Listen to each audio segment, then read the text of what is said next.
Bonjour, bienvenue dans cette vidéo des nouveautés dans les boutiques de tricot Les Laines Biscotte. Cette semaine, je vous accueille dans un nouveau décor. Vous vous trouvez présentement dans ma salle de tricot. Dans le fond, c'est une pièce que j'ai aménagée chez moi où est-ce que j'ai un petit divan, une télé, puis ma bibliothèque tricot. Et c'est souvent ici que je viens écouter la télé et tricoter, surtout dans les périodes de hockey. Donc, quand mon mari écoute le hockey dans le salon, moi, je viens me réfugier ici dans ma petite salle de tricot. Donc, c'est un endroit que j'aime beaucoup, puis je suis contente de vous accueillir ici cette semaine. Par ailleurs, dans la dernière semaine, il a fait quand même assez chaud et je me demandais si vous, en tant que tricoteur, tricoteuse, vous tricotez quand même pendant les périodes de canicule. Et puisque vous n'êtes pas seulement du Québec, j'aimerais que vous me laissiez en commentaire aussi d'où est-ce que vous êtes. Ça va me faire plaisir de vous lire et de pouvoir vous répondre. En ce qui concerne les commentaires, on a eu une bonne question de Anne Levasseur la semaine dernière. Anne nous demandait d'où provient notre laine et est-ce qu'il existe des producteurs locaux? Donc, pour répondre à la première question de Anne, d'où vient notre laine? Ben, notre laine, en fait, vient de partout dans le monde. On s'approvisionne là où la fibre est disponible. Ce qui intéresse surtout les tricoteuses, normalement, c'est la laine de mérino. Et malheureusement, des élevages de mérino au Québec et même au Canada, ça n'existe pas, ou en tout cas, s'il y en a, parce qu'on en a cherché souvent, on vous invite à nous communiquer, à nous appeler, parce qu'on serait vraiment preneur d'une laine de mérino qui provient du Québec. Pour revenir avec la question de Anne, le marché de la laine, la laine, c'est une matière première un petit peu au même titre que l'aluminium, que le blé. Donc, c'est une matière qui se vend à l'international et qui est devenue quasiment, c'est une matière brute en fait. Donc, c'est vraiment un marché international, la laine.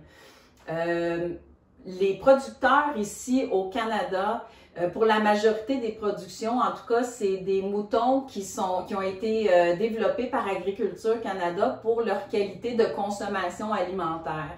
Donc, souvent, ce qu'on va appeler des moutons à viande, c'est pas nécessairement des moutons qui vont avoir une fibre intéressante pour le tricoteur ou pour les vêtements qu'on va développer, qu'on veut porter directement sur notre peau. À cet effet-là, j'ai un livre ici que j'ai depuis un certain temps. C'est un livre que j'utilisais beaucoup quand je donnais des cours de filage pour l'École des vieux métiers. Et à l'intérieur, il y a une map que je vais vous mettre toutes les références que je vous mentionne aujourd'hui. Je mets tout ça au bas de la vidéo. Et entre autres, je vais vous mettre aussi une photo de cette map-là parce que je la trouve intéressante. Il y en a deux, là, il y a au début puis à la fin du livre. On voit dans cette map-là les élevages des différentes fibres, pas juste les moutons, il y a les alpagas, etc. Mais on voit la source des différents types d'élevage de moutons, alpagas, partout dans le monde. Et ce qu'on retrouve surtout au Québec, bien évidemment, il y a le Canadian Ascot, le Outaouais Ascot et le Rideau Ascot. C'est toutes des races qui ont été développées surtout pour la consommation alimentaire. Donc, oui, il existe une production de laine au Canada.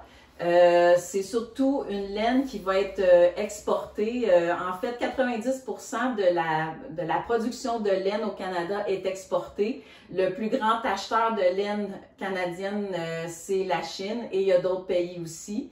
Cette laine-là, ce que j'ai cru comprendre, c'est qu'elle a une propriété d'être un peu élastique puis de reprendre sa forme initiale. Donc, elle est souvent mélangée avec d'autres laines qui proviennent de d'autres pays pour former une laine qui a une propriété X pour une production X.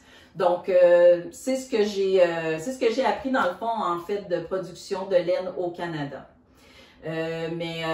Si on prend par exemple les alpagas, je sais qu'il y a quelques éleveurs, quelques fermes d'alpagas au Canada. Ce que j'ai trouvé, puis encore là, je vous mets la source sous cette vidéo, c'est qu'il y aurait à peu près 14 000 alpagas au Canada. Puis chaque alpaga va être tondu une fois par année et va produire à peu près 1,8 kg de fibres par année. Donc 1,8 kg pour un alpaga, ça représente à peu près 18 balles de laine de 100 grammes. Donc, grosso modo, avec un alpaga, on pourrait peut-être tricoter 2 à 3 chandails avec la production de fibres dans une année. Donc, c'est sûr que quand on parle de production puis de s'approvisionner, dans le fond, pour revenir un peu aux vidéos que je vous ai présentées la semaine dernière, c'est qu'il faut s'approvisionner en quantité nécessaire. Donc, l'Alpaga, on a déjà essayé de s'approvisionner de producteurs locaux, mais c'est sûr qu'au niveau des quantités, souvent, eux, ils arrivent difficilement à subvenir à leurs propres besoins. Donc, ça va être difficile souvent de fournir des boutiques de laine qui vont vendre de la laine pour tricoter des centaines et peut-être des milliers de chandails dans une année.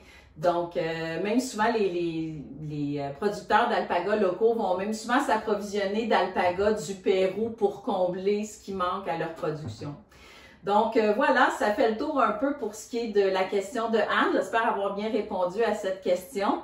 Pour la suite de cette vidéo, je vous retrouve à la boutique de Saint-Bruno parce qu'on a une nouvelle collection qu'on accueille sur nos tablettes. On est très fiers de vous la présenter. Donc, on fait ça en grande à Saint-Bruno. On va ouvrir la boîte ensemble. Je vais maintenant vous présenter la nouveauté cette semaine qui est une nouvelle collection très spéciale de Patrick Knits.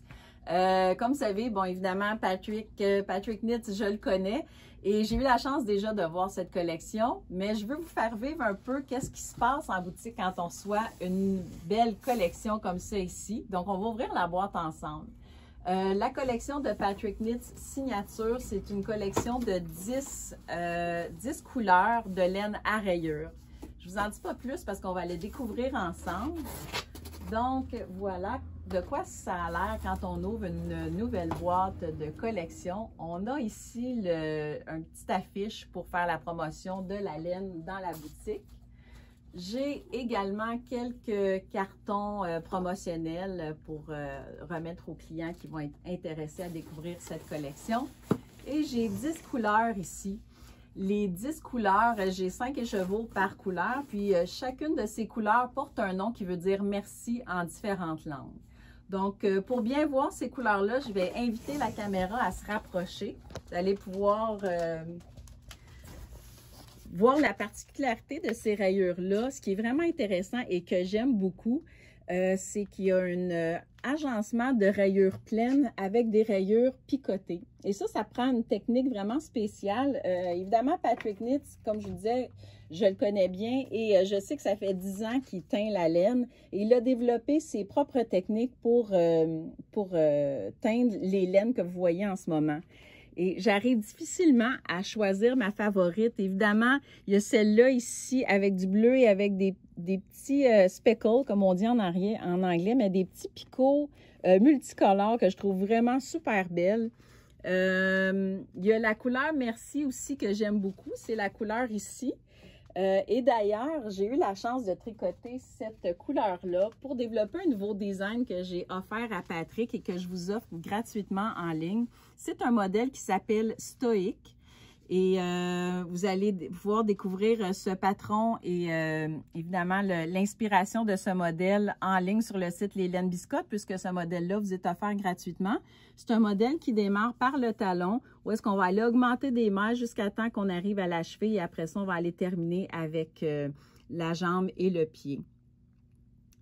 Et celui-là a été tricoté avec la couleur qui s'appelle Merci, avec des bandes de point mousse de chaque côté. Fait que je pense que ça pourrait être un modèle qui pourrait être vraiment porté aussi bien par un homme ou par une femme. Puis, il est écrit d'ailleurs en plusieurs tailles. Donc, si vous voulez tricoter pour femme ou pour homme, vous allez avoir les instructions dans le patron. C'est un modèle qui est gratuit. Et j'aimerais le voir dans toutes les couleurs. Si vous le tricotez, surtout avec la laine Patrick Knits, j'aimerais vraiment le voir dans toutes les couleurs. J'aimerais savoir quelle est votre couleur favorite. Laissez-nous ça en commentaire. Et je pense éventuellement qu'il va y avoir un petit concours aussi en ligne qui s'en vient pour vous donner la chance peut-être de gagner un écheveau de la collection Patrick Knits. Donc, la semaine prochaine, j'ai une grosse semaine parce qu'on commence à vous dévoiler les nouveautés pour l'automne. Donc, c'est un rendez-vous. Ne manquez pas la semaine prochaine et évidemment les semaines à venir parce qu'on a plein de belles nouveautés qui s'en viennent encore. Et puis, d'ici là, si vous avez aimé le contenu qu'on vous présente, cliquez sur le pouce, abonnez-vous à la chaîne de Biscotte, la chaîne YouTube, et suivez-nous sur les réseaux sociaux, sur Instagram, entre autres, et sur Facebook. Et n'hésitez pas à nous laisser des commentaires ou des suggestions, des questions, comme vous pouvez voir cette semaine. On aime recevoir vos questions et y répondre. Donc, c'est un rendez-vous pour la semaine prochaine. Et d'ici là, bien évidemment, Oui, évidemment, allez visiter aussi le site de Patrick Knits. Le site de Patrick Knits est disponible bilingue et vous allez voir où est-ce que vous pouvez trouver la laine parce il a déjà commencé à être distribué un peu partout dans le monde. Et si la collection vous intéresse et que vous aimeriez la retrouver dans votre boutique de laine locale, vous pouvez en faire la demande à Patrick Knits parce qu'il reste encore de la place pour ouvrir des comptes clients distributeurs. Donc, bonne semaine tout le monde. On se retrouve la semaine prochaine.